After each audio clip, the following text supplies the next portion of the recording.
又係好陰天啦，跟住咧我本來想去游下水嘅，但係佢都好多 construction 呢成個禮拜，so I don't know if I'll get to swim in the pool one last time。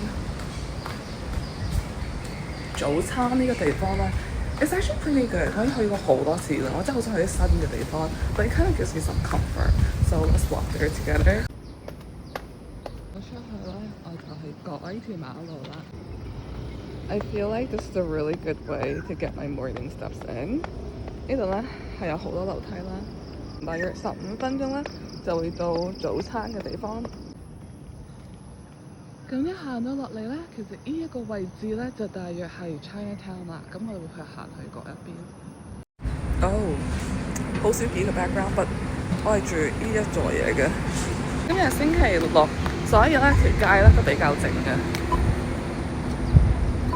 OK， 等過馬路先。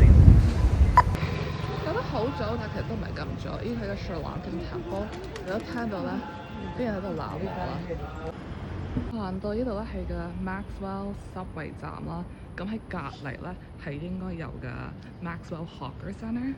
但係今日我唔係去 Hawker Centre。Also， 我講一講先，我好中意着 T-shirt， 其實呢個瞓覺衫嚟嘅，但係咧我冇帶到瞓覺衫啦，因為我諗住我家姐好多衫啊可以着嘅，但係佢冇一啲 simple basic 嘅衫，咁我揾到呢件衫，呢件衫應該好似呢度個字真，但你行錯路添。咁呢一件咧應該係佢前度男朋友嘅舊 T-shirt， 但係都幾舒服。嚟到啦，好開心！佢效率真係好快，一 order 咗咧，我嘅 milk tea 就到咗啦。Sometimes I really wish I was like a latte or matcha girly， 但係我兩樣都唔係，I'm a milk tea girl。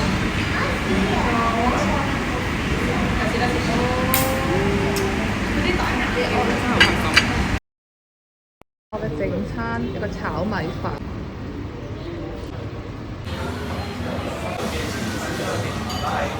而家食完嘢咧，又係時候閃人啦，準備翻屋企，要行翻屋企。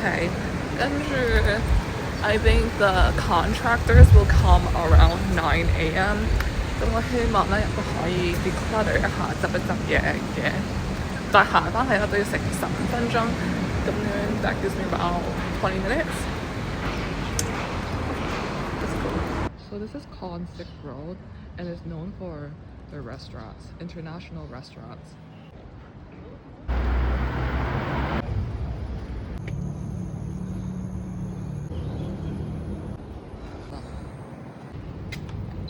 呢個 apartment 係有2座嘅，我係住 Tower A。Door closing.